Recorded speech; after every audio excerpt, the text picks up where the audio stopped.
Esse vídeo é parte do Fórum de Divulgação e Discussão de Projetos dos alunos da Universidade Federal da Paraíba, né? E é um projeto da Universidade Federal da Paraíba. Aqui eu estou conversando com a doutora Ellen Silva Gonçalves, que é cirurgiã geral e oncológica com atuação no Hospital Napoleão Laureano. Eu comecei perguntando para ela a posição dela enquanto médica, né, uma questão um pouco mais legal, e a posição dela pessoal sobre a eutanásia. A eutanásia no Brasil, ela não é permitida. E o que acontece? A gente faz mais a parte paliativa, os cuidados paliativos, porque a medicina não é só voltada para a cura. A gente tem muitas doenças crônicas, então a gente volta também para os cuidados clínicos, né?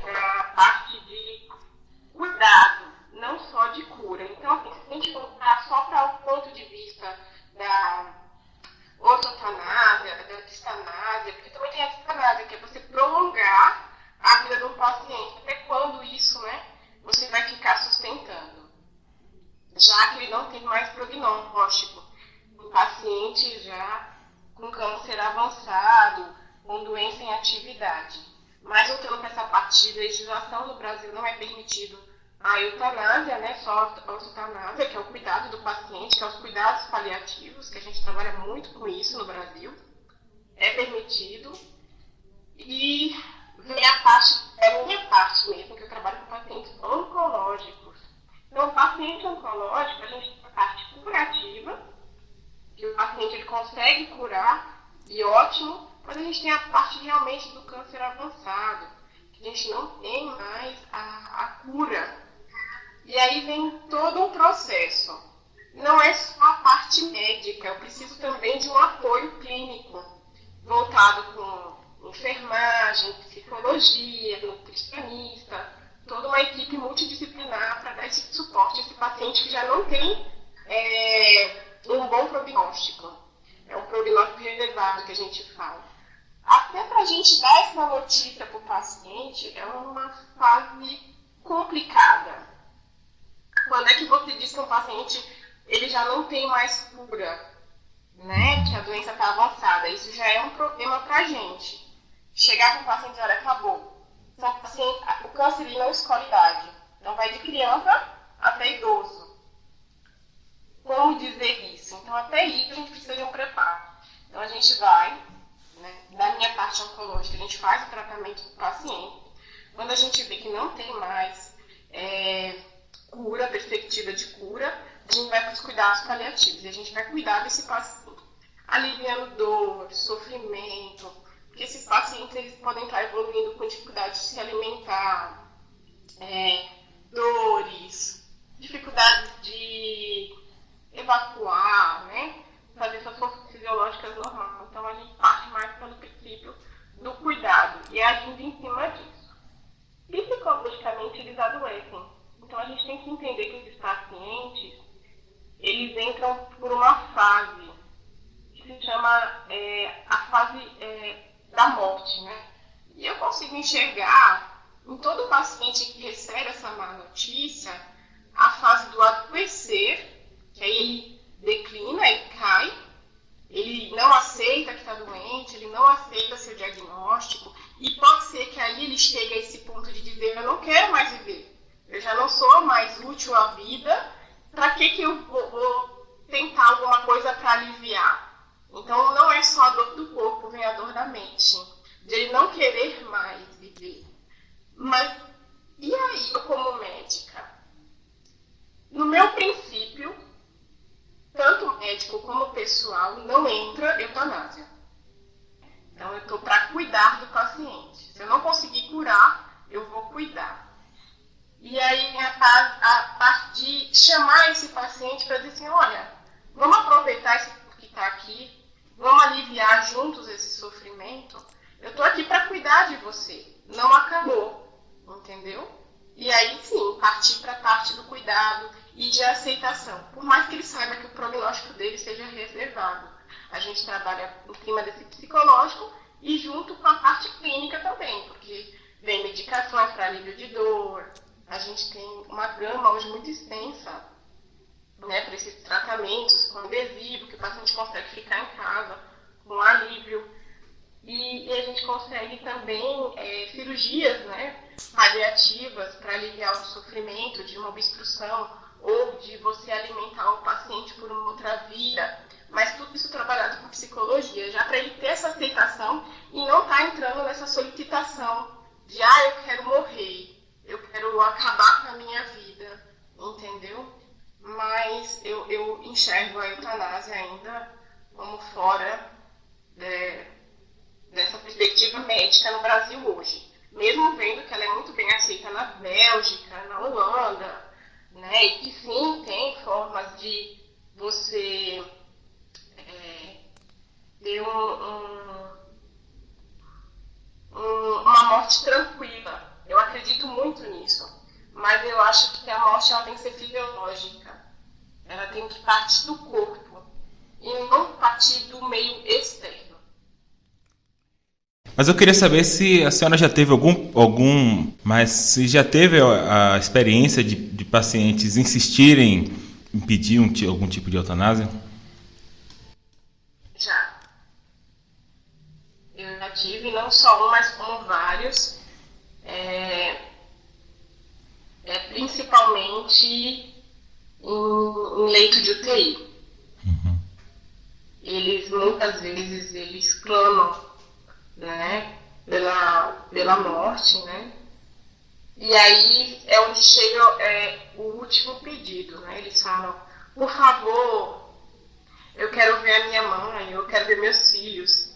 E aí eu acho que chega a parte de você realmente fazer a última vontade. E é nessa última vontade que você permite ser feita que eles partem. Eu tive um caso, não vou citar nomes, mas uma senhora de 42 anos com 2 filhas, uma menor de idade, ela estava em leito de UTI, câncer de mama avançado já, metástase pulmonar, insuficiência respiratória, com muita dor, e ela solicitou a minha pessoa que deixasse as filhas dela entrar.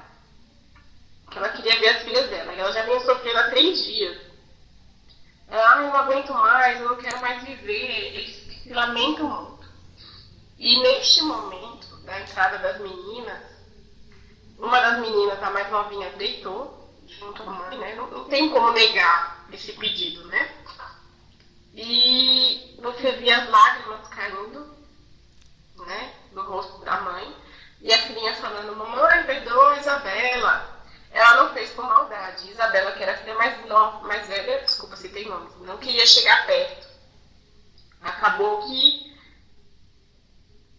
a menina chegou próximo à mãe, abraçou a mãe, as duas choraram. E no final, foi só as meninas saírem da UTI, ela se entregou. Então, assim, eu vejo mais eles se entregando do que eu praticando um ato, entendeu? Uhum. Talvez o meu ato é de realização do paciente. E isso é muito bonito. Até mesmo quando uma mãe chega e fala, olha, vai ficar tudo bem, pode ir. E aí sim, você vê essa passagem muito mais humanizada, muito mais bonita.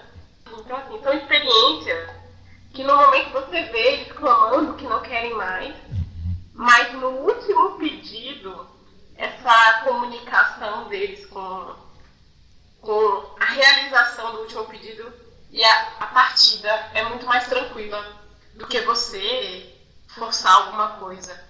Então, aqui nessa parte, a doutora Ellen já tinha visto uma pequena apresentação da Ângela sobre a eutanásia e ela está reagindo a isso, né? E eu pedi para ela deixar algumas perguntas para a Ângela. Olá, meu nome é Ângela Cabral, eu sou doutoranda em Ciências Jurídicas e no mestrado pela Universidade Federal da Paraíba, através do programa de Filosofia de pós-graduação, eu estudo a filosofia da morte e a eutanásia.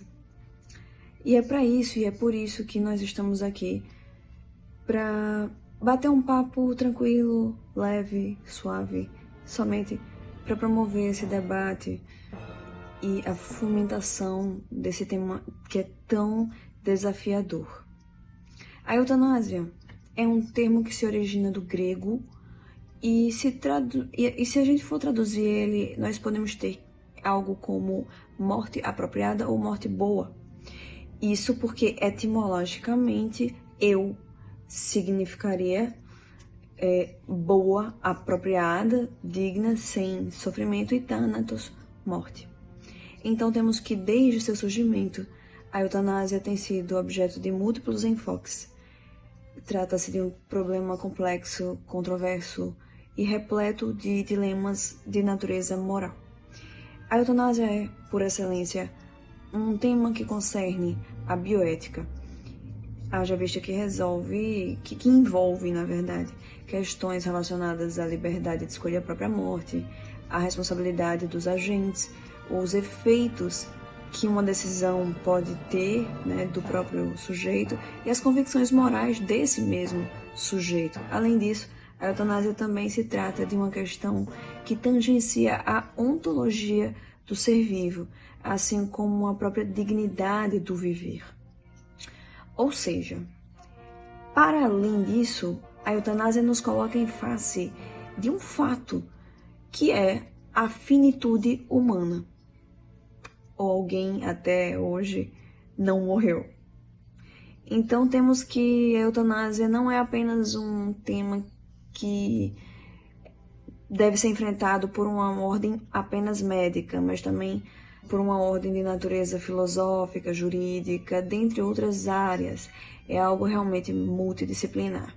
Então temos que a reflexão filosófica sobre a eutanásia e o problema filosófico da morte tem enfoque também quanto à falta ou à presença do que se considera ser a dignidade e a qualidade de vida.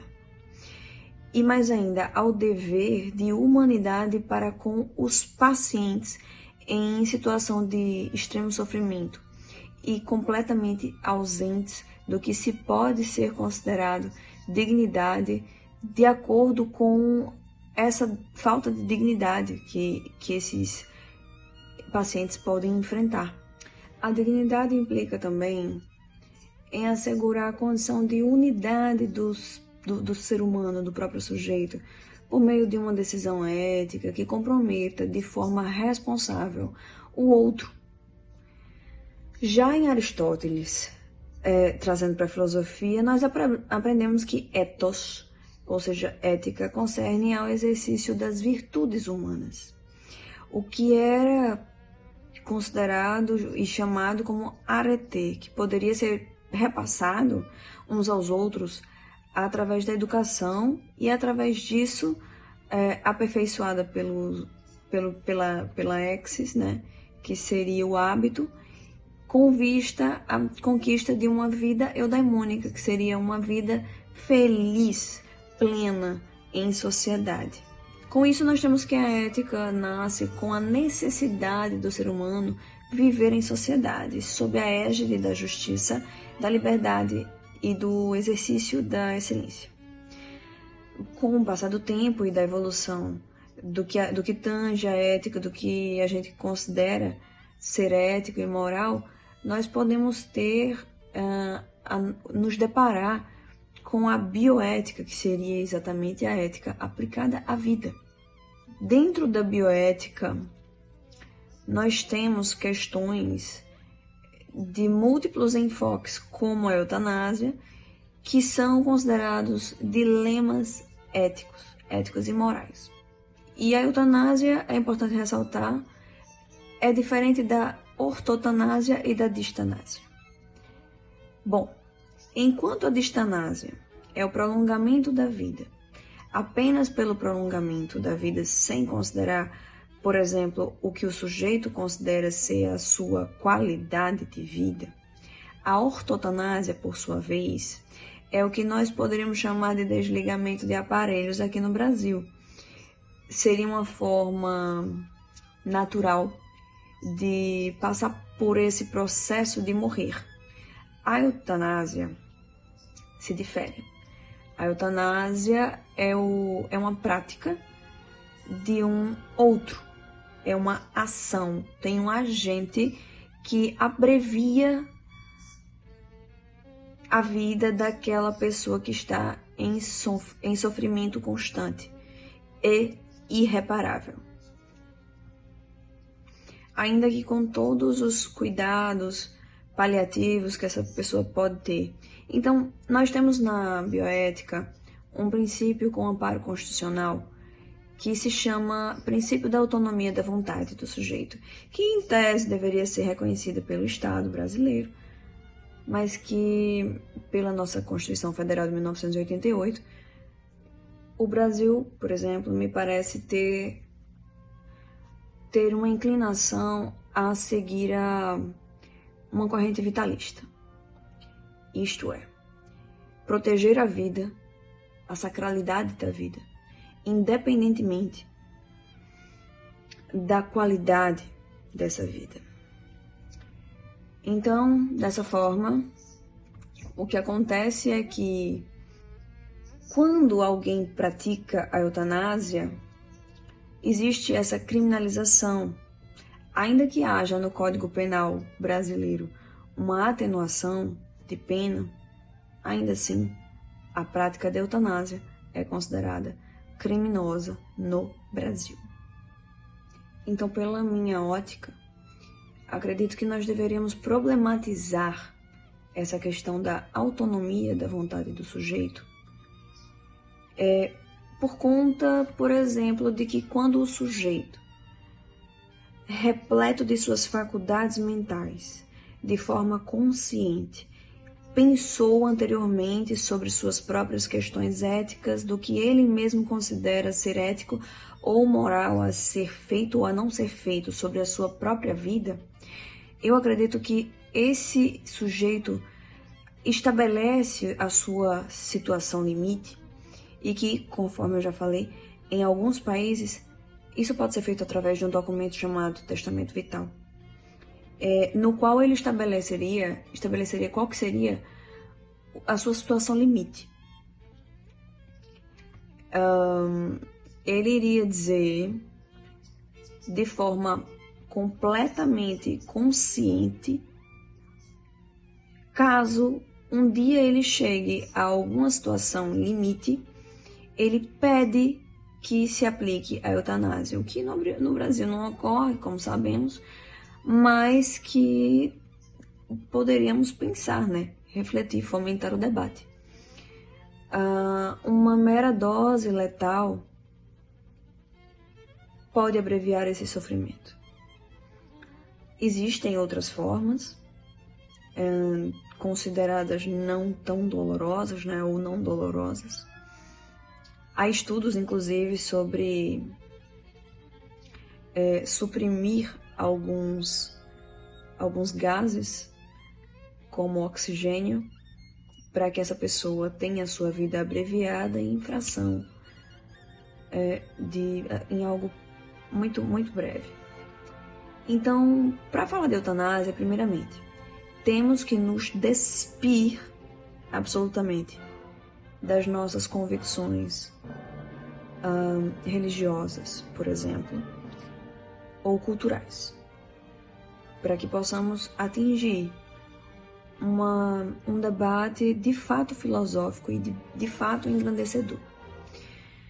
Isso porque nós estamos em uma sociedade, e obviamente as sociedades têm as suas particularidades, e cada religião tem a sua visão. No entanto, algo que eu sempre costumo pontuar: pensar a eutanásia como uma prática possível a ser realizada não é algo determinante. Jamais. Até porque um dos pré-requisitos da prática da eutanásia é que a própria pessoa, o próprio sujeito que está em sofrimento irreparável, cientificamente irreparável, medicamente desenganado, com morte certa e em constante sofrimento, que essa pessoa, nessa situação, queira abreviar o seu sofrimento. Porque para ele, essa abreviação pode significar, inclusive, uma dignidade. Entende? Uma morte digna. Então, por que não pensar? Por que não refletir? Eu deixo esse convite. Sei que nós estamos ainda há muito tempo, assim, há muitas discussões de meramente chegar perto a algo que possamos aplicar à realidade brasileira, mas acredito que tudo tem um início. E se isso já é uma prática regulamentada juridicamente em outros países, por que não começarmos a pensar? Já começamos aqui no Brasil, mas por que não continuar a pensar sobre isso? Fica o convite, eu agradeço imensamente a atenção e espero que eu tenha causado algum tipo de formigamento intelectual, algum tipo de reflexão sobre se é que nós deveríamos ou não, porque o não também é uma resposta. Se nós deveríamos ou não respeitar a autonomia da vontade desse paciente que já está completamente desenganado, que já tem sua morte certa e que apenas está esperando o dia enquanto sofre. Coloquem-se no lugar dessas pessoas. Até porque não sabemos o dia de amanhã. Coloquem-se no lugar dessas pessoas e vamos pensar o que é que nós iríamos preferir. A autonomia da vontade diz: se você prefere levar o seu sofrimento até os seus últimos suspiros, ok, direito seu. Mas e se você não quiser? Então, assim, eu não vou contra o meu juramento. Volto a dizer, a gente trabalha com cuidados paliativos. E aí ela levantou uma questão polêmica, dizendo assim, até que ponto o paciente pode realmente dizer o que quer que seja feito. Quando o paciente ele entra em cuidados paliativos, já sem perspectiva de vida e sem cuidado do corpo, que é o que a gente tinha discutido, ele pode sim dizer, olha doutor, eu não quero ir para UTI, eu não quero ser entubado. Eu não posso dar essa dosezinha de medicação a ele. Por lei eu não posso. E vá trazer a morte dele. E nem pela minha ética profissional e meu juramento que eu fiz médico. Eu não posso. Isso está indo contra o meu juramento médico. Porém, se o paciente determina que ele não quer uma intubação, medidas invasivas que vão prolongar a vida dele, que entra em discanada, que a gente já tinha discutido, a gente obedece. Justamente com o termo médico. Ele vai falar, não quero vaga de UTI, não quero. Isso nos cuidados paliativos, que é a ortotanásia que ela falou, o desligamento dos aparelhos. Entendeu? Então, assim, exatamente nesse ponto que eu falei para o senhor, morte cerebral, por mais que o coração esteja batendo, eu não vou deixar o aparelho ligado. Cuidados paliativos, se o paciente tem ciência, a família está ciente, e o paciente optou por não ser entubado, não ser reanimado, eu não faço. Não eu. Eu estou dizendo, a política médica não realiza. Entendeu? Cuidados paliativos. Então, assim, agora a gente faz o quê? A gente faz outras medidas, como eu falei. A gente cuida desse paciente. A gente entra com bomba de morfina, sedação, a gente seda o paciente, tira ele da sua consciência, entendeu? Então, assim, minha pergunta para ela é até que ponto a justiça pode invadir a minha ética médica, o meu juramento médico. E para além da ética médica, assim, você, enquanto pessoa, quanto suas posições morais, você tem algum desafio, alguma pergunta? Né? Porque assim, a questão aqui da eutanásia, pelo que eu entendi, você tem dois valores aí que estão em jogo, estão em choque, né? Um valor é a autonomia do indivíduo e o outro valor é a sacralidade da vida. Mas eu queria saber assim, se, como pessoa mesmo, como pessoa que tem seus valores morais, etc., se tem algo que te incomoda especificamente na eutanásia. Sim, eu tenho, com meus valores, eu tenho assim, uma coisa que me incomoda. Porque como médica eu estaria praticando. Então isso para minha ética de vida mesmo, os meus princípios, eu sou do princípio de não matar. Então sim, eu estaria ajudando essa pessoa, eu estaria causando essa morte. Eu prefiro causar o alívio, entendeu? Então é todo ponto de vida que eu não quero. Entendi. Eu vou dos parâmetros fisiológicos. O seu ponto é interessante porque ele é do ponto de vista não de quem está pedindo a eutanásia, mas de quem está praticando, né? Que de alguma forma, ao pedir uma eutanásia, o paciente coloca o outro no papel de matar, de certa forma, né? Exatamente.